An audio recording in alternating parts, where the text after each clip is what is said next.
Yandere girls are the terror of many people's existence, but not to me because I actually appreciate the true nature of a psycho killer during an anime series. Not many people appreciate the things that they can do, however, they do bring a lot of quality to the series. A girl that is simply hiding her true identity of being a psycho killer, but has a good side from the outside.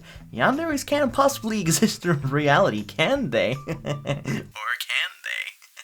Yanderes are a trope in anime that is very popular but disliked as a waifu. I absolutely wouldn't mind having a yandere waifu, as long as I don't hang out with another girl so that she doesn't kill them or me during my sleep. They will pretty much even do whatever they can to keep you hooked in with their special ways of providing you with the best possible experience with their techniques. But hey, I'll take that any time of the day as long as things go my way. But welcome to today's video, boys and girls, where today I'm gonna be pretty much telling you exactly why yandere girls are simply amazing beings created in anime. Relax, go grab yourself a snack and some popcorn, and wind up subscribing in the meantime since you are here right now. You might as well click it, it turns white if you do. Pretty neat magic, right?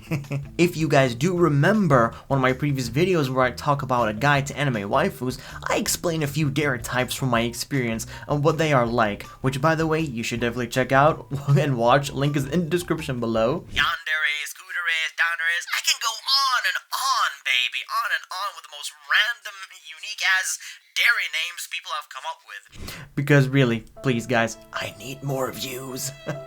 But this time, I'll be strictly focusing on the yanderes because I think they are one of my favorites. Don't think about digging a hole and then burning yourself to where your head sticks out of the ground and feel bad about this, because there are somewhat great qualities about yanderes. But first, imagine your first day at school and a girl walks up to you and confesses all her feelings day one and says she wants to get married. Talk about getting straight to the point. You would potentially find yourself getting weirded out by that moment. You can tell her anything really as long as it doesn't upset the girl. These types of characters can still be described as being appealing if they can build up enough tragic audience support, despite the argument that many originally become popular by being similar to wishy-washy female characters, until the fandom ended up loving them in the typical way. This can even be played out in story if the love interest ever starts to rethink his relationship with the girl. She might pressurize to harm him if he ever leaves her. This treat might be direct or explicit, but often is very, very delicate. The yandere can be pleasing because of the simple fact that they are insanely in love with the ones they're interested in.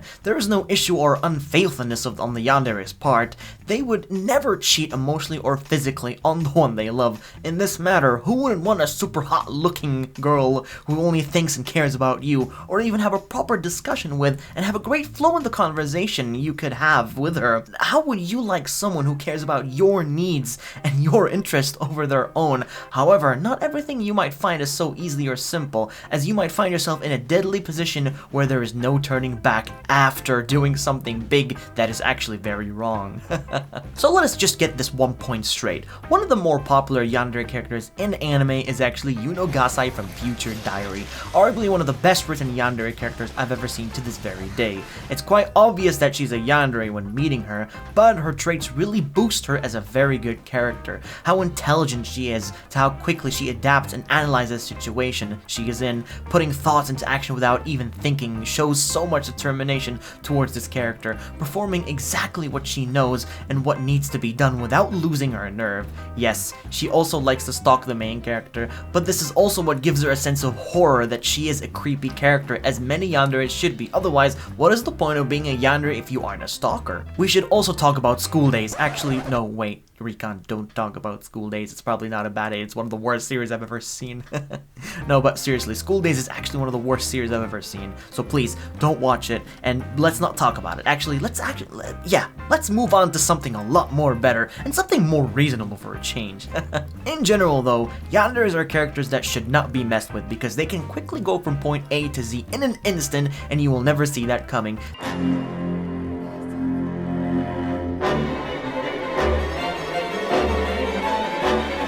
They can change as a person drastically. Instead of being a normal human being, well, you can guess it right at the point.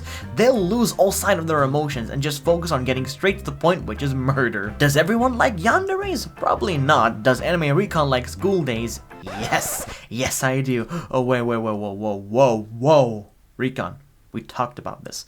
don't talk about school days.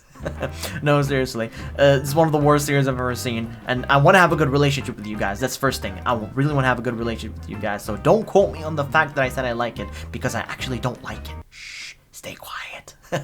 You also have a yandere named Akane from Red Eye Boken, which you may think when a series that involves the yandere, it should be classified as a horror, right? Wrong, that's completely a wrong answer. Other series that involve a yandere doesn't necessarily have to be a horror, as even a main character's little sister can turn into a yandere, and once Oni-chan ult herself. Seriously though, that is a very creepy complex, so try not to get into that. But anyways, Red Eye Boken is a romance comedy series that has a yandere main character who's madly in love with the main character. What makes that quite unique from other series is that the main character himself can't die thanks to Guri, and goes to show that even when Akane stabs him to death, it may look like it, but he doesn't actually die, to be honest. It's like an experience to see when it's like getting stabbed by your own true love. It's like visiting a booth with a sign that says, hey, try getting stabbed to death and see how it feels, but don't worry, you won't die. It's really funny to think of, actually. This is the type of vibe I got during from that moment. So not every series has to have the horror aspect when it comes to it involves a yandere, as getting a different experience with a character like that in a different genre is highly refreshing to see. They will always stay by your side and stalk you to your eternity. Even when you come home from school and you look down the street, you will see the same girl every day of your life, but hey, you can at least get used to that feeling of getting stalked. Just don't leave your door or window unlocked, and do not look into the door's mail slot, otherwise you will see the eyes of a terrifying girl awaiting for you to come out. Okay, I probably don't really want to tell you all that, but hey. I definitely got the evil thoughts. I definitely really do have the evil thoughts. So I'll let you guys off the hook this time and let you sleep peacefully without giving you too much horror. Anyways guys, that is pretty much it for yandere video. Not gonna lie, I really enjoyed doing this, as it's one of my most favorite things and dares to talk about. Talking about them was definitely a blast. Even when a show includes a yandere, I always want to watch it and see how they act and what they do, and see their development depending on how the series is, if it's good or not. Like fucking School Days. Actually, stop, Recon. Don't talk about School Days. We already talked about this. Fuck School Days. Hope you guys enjoyed the video, and don't forget to like, comment, subscribe for more epicness in the future. And as always, boys, I'll be seeing you all in the next video. Bye!